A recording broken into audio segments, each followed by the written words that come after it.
Hello vigilance. Citizenship amendment act ये 11 दिसंबर 2019 में पास हुआ था और तभी से लेकर पूरे देश में इस एक्ट के विरुद्ध में प्रोटेस्ट चल रहा है।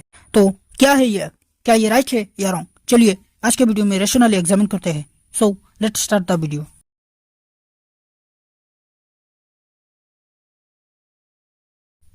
दोस्तों, सिटीजनशिप अमेंडमेंट एक्ट यानी का के प्रोविजन के हिसाब से हिंदू, सिख, बुद्धिस्ट, जैन, पारसी और क्रिश्चियंस जो 31 दिसंबर 2014 से पहले नाइबरिंग मुस्लिम कंट्री से आके इंडिया में इलीगली रह रहे हैं, इनको इंडियन सिटीजनशिप दिया जाएगा। ध्यान रखिए, यह कोई मुस्लिम नेशन नहीं है। इसका मतलब है मुस्लिम्स को सिटीजनशिप नहीं दिया जाए। इस लॉजिक से कि ये मुस्लिम है और मुस्लिम मेजोरिटी कंट्री से आए, इनको वहाँ रिलीजियस प्रोसिक्यूशन या फियर ऑफ रिलीजियस प्रोसिक्यूशन नहीं हो, मतलब इनको वहाँ रिलीजन की वजह से कोई प्रॉब्लम नहीं हो। यह एक्ट सिर्फ इलीगल इमिग्रेंट्स के लिए लाया गया है। इसका मतलब है इससे इंडियन सिटीजन को चाहे मुस्लिम हो, क्रिश्चियन हो या हिंदू हो, कोई डायरेक्टली इम्पैक्ट नहीं करेगा।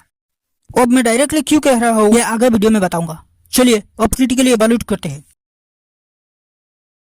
जो लोग का को सपोर्ट करते हैं, इनका यह कहना है कि 1947 में पार्टीशन की वजह से जिन हिंदू, सिख, जैन, पारसी और क्रिश्चियन वगैरह बांग्लादेश, पाकिस्तान और अफगानिस्तान में मजबूरी से रहना पड़ा, इनको लीगल तरीके से इंडियन सिटीजनशिप दिया जाएगा। हालांकि ये बात पूरी तरह से सच नहीं है, क्योंकि खान अब्दुल गफ्फार खान की तरह बहुत सारे ऐसे मुस्लिम्स और एथियस्ट है जिनको मजबूरी से वहां रहना पड़ा था।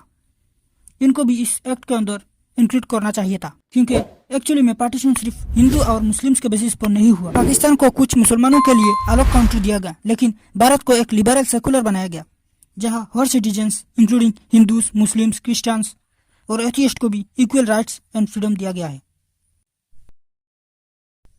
खास सिर्फ चंद रिलीजियस लोगों को सिटीजनशिप के लिए अलाउ करता है।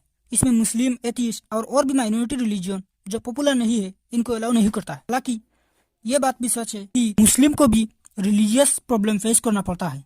शिया, सुन्नी और अहमदी, इन सब के बीच में कॉन्फ्लिक्ट होता है। इवन सेम कम्युनिटी के अंदर भी कंजर्वेटिव और लिबरल के बीच में रिलीजियस कॉन्फ्लिक्ट होता है, और जो लोग एथियस्ट है, इनको भी प्रॉब्लम फेस करना पड़ता है। ऐसे हजारों केस है जहाँ एथियस्ट होने की वजह से कंट्री छोड़ना पड़ा। और सबसे बड़ी बात, रिलीजन ही क्यों, लोगों को और भी वजह से देश छोड़ना पड़ता है, जैसा कि ह्यूमन राइट एब्यूज। अफगानिस्तान में तालिबान टेक ओवर के बाद बहुत कम्युनिटी के लोग इंक्लूडिंग मुस्लिम्स ने भी अपना कंट्री छोड़ा है। तो इस हिसाब से लोगों को रिलीजन के बेसिस पर सिटीजनशिप देना डिस्क्रिमिनेशन होगा। सिर्फ नाइबरिंग कंट्री से पूरे वर्ल्ड में भी ऐसे प्रॉब्लम चल रहा है। इरेस्पेक्टिव ऑफ रिलीजन सबको सिटीजनशिप दे दो, क्योंकि सब लोग तो वही प्रॉब्लम फेस कर रहे हैं और हम फ्री में सिटीजनशिप बांट रहे हैं। एक्ट में मेंशन है जो लोग 2014 से पहले आए हैं, इनको सिटीजनशिप दिया जाएगा, लेकिन ये कंट्रोल नहीं किया जा सकता। ऐसे फ्री सिटीजनशिप डिस्ट्रीब्यूशन होगा तो माइग्रेशन और बढ़ जाएंगे, और जो लोग भाग के आए हैं, इनको तो सिटीजनशिप दिया जाएगा, लेकिन जो नहीं आ पाए, इनका क्या होगा? इन लोगों को और मोटिवेट मिलेगा ऐसे भाग के आने के लिए।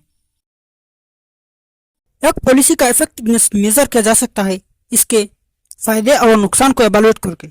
और इस एक्ट के फायदे की बात करूँ तो बाहर से आने वालों को सिटीजनशिप मिलेगा। पॉलिटिकल पार्टीज जो इस एक्ट के लिए एडवोकेट करते हैं, उनका अच्छा होगा, वोट बैंक्स मिलेंगे। और नेगेटिव या नुकसान की बात करूँ तो पॉपुलेशन बढ़ जाएंगे। इंडिया वैसे भी वर्ल्ड्स मोस्ट पॉपुलस कंट्री है, तो इससे बहुत ज्यादा नेगेटिव इफेक्ट्स होगा। अनएम्प्लॉयमेंट बढ़ जाएंगे, इनइक्वालिटी प्रमोट होगा जो डेमोक्रेसी वीक करता है। ओवरऑल ऐसे बिल कोई डेवलप कंट्री नहीं लाता है। अगर लाएगा तो ह्यूमन राइट्स एब्यूज लोगों के लिए लाएगा, ना कि रिलीजियस बेसिस पर सिटीजनशिप देगा। इलीगल माइग्रेशन ये पूरे वर्ल्ड में ही प्रॉब्लम है, सिर्फ इंडिया पे नहीं। इसलिए इनको एड्रेस करने के लिए ग्लोबल कोऑपरेशन की जरूरत है।